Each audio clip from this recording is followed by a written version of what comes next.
اللہ کے راستے کا جو نفر ہے، خروج ہے، یہ خروج، یہ ایمان، اعمال اور علم، ان تینوں میں کمال پیدا کرنے کے لیے ہے۔ اللہ کے راستے کا نفر تفقہ فی الدین کا سبب ہے۔ ہم یہ نہیں کہتے کہ سب ایک ساتھ اللہ کے راستے میں نکل جائیں، نفر تو عام ہے، اس میں تو کوئی شک ہے نہیں، نفر تو عام ہے، اس میں کوئی شک نہیں ہے۔ انفرو، حکم امت کو ہے، حکم امت کو ہے نکلنے کا، لیکن صرف اشکال کی بات یہ ہوتی ہے کہ یہ کہتے ہیں کہ سب نکل جاؤ، مدارس ہیں، مساجد ہیں، مکاتب ہیں، دینی درسگاہیں ہیں، دین کے دوسرے شعبے ہیں، فتاوی ہیں، قضا ہے، بہت کچھ ہے، یہ سب دین کے شعبے ہیں۔ ان شعبوں کی ذمہ داریاں، ان شعبوں کا حق ادا کرنا کیوں ضروری ہے؟ اس لیے کہ امت دین کی طلب لے کر انہی شعبوں کی طرف جائے گی، انہی شعبوں کی طرف جائے گی۔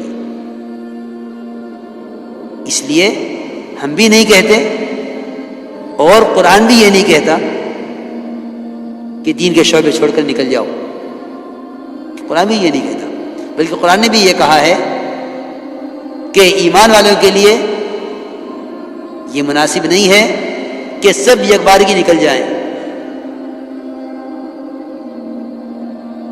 نعوذ باللہ، نعوذ باللہ، کہیں اللہ کے راستے کی نقل و حرکت اور اس نفر سے دین کے شعبوں کا استخفاف، اس کا ہلکا پن یا اس کی افادیت کا کم سمجھنا یا اس کی ضرورت کو اہمیت نہ دینا، اللہ نہ کرے، اللہ نہ کرے کہیں یہ بات پیدا نہ ہو جاوے۔ مدارس دین کے قلعے ہیں، مدارس دین کے قلعے ہیں، اور امت یہاں مطلوب ہے، امت یہاں مطلوب ہے۔ اس لیے اللہ تعالیٰ نے صاف طور پہ فرما دیا کہ مناسب نہیں ہے کہ ایمان والے سب ایک ساتھ نکل جائیں۔ ما كان المؤمنون لينفروا كافة فلولا نفر من كل فرقة منهم طائفة ليتفقهوا في الدين۔ ایسا کیوں نہیں کرتے کہ ایمان والوں کی جماعت کا ایک حصہ اللہ کے راستے میں نکلے؟ کیوں نکلے؟ اللہ خود فرما رہے ہیں ليتفقهوا في الدين، کہ دین کی سمجھ حاصل کرے۔ معلومات نہیں فرما رہے کہ دین کی معلومات حاصل کر لے، کہ معلومات کا تو میں آپ کو کیا حال بتاؤں، رواجی طریقوں نے امت کو علماء سے مستغنی کر دیا ہے، کہ کیا ضرورت ہے عالم کی؟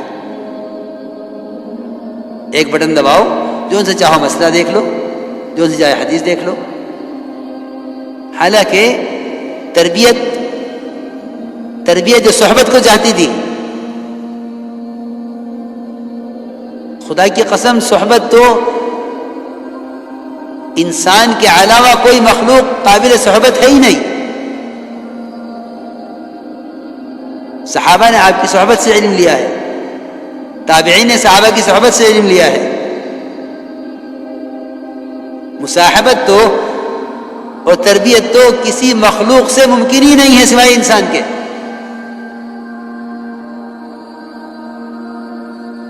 یہاں آلات پر علم ڈال دیا ہے کہ اب علماء کی ضرورت نہیں ہے۔ یہ اس زمانے کا سب سے بڑا فتنہ ہے، سب سے بڑا فتنہ ہے کہ امت کو علماء کی ضرورت نہ رہے۔ اس لیے یہ بات یاد رکھنا، مولانا علی صاحب فرماتے تھے کہ رواجی طریقوں سے رواج ترقی کرے گا، دین ترقی ہرگز نہیں کرے گا۔ رواج ترقی کرے گا۔ میں نے شروع میں عرض کر دیا تھا، بالکل ابتدا میں، خطبہ مسنہ کے بعد ہی عرض کر دیا تھا کہ کوئی طریقہ کسی سنت کا متبادل نہیں ہے، کہ امت جا رہی ہے سہولت کی طرف اور سہولت کھینچے گی رواج کی طرف اور سنت کھینچے گی مجاہدے کی طرف. اچھی طرح سمجھ لو. اس لیے میرے دوستو عزیزو، علم تو علماء کی صحبت سے حاصل کیا جائے گا. اللہ کے راستے کے نفر کے ساتھ تفقہ فی الدین کا کیا تعلق ہے؟ اللہ فرما رہے ہیں کہ یہ نکلیں اللہ کے راستے میں لیتفقہوا فی الدین، تاکہ دین کی سمجھ حاصل کریں. وَلِيُنذِرُوا قَوْمَهُمْ إِذَا رَجَعُوا إِلَيْهِمْ، اور واپس آ کر مقامی لوگوں کو ڈراویں. کیا بھائی، مقامی لوگوں کو ڈرانے کے لیے ان کے نکلنے کی کیا ضرورت تھی؟ یہ بغیر نکلے بھی مقامی لوگوں کو ڈرا سکتے تھے. یہ کیا ضروری ہے کہ پہلے یہ نکلیں، اللہ کے راستے میں نکلیں اور تفقہ فی الدین حاصل کریں، پھر جا کر مقامی لوگوں کو ڈراویں؟ اس کے نفر کی کیا ضرورت ہے؟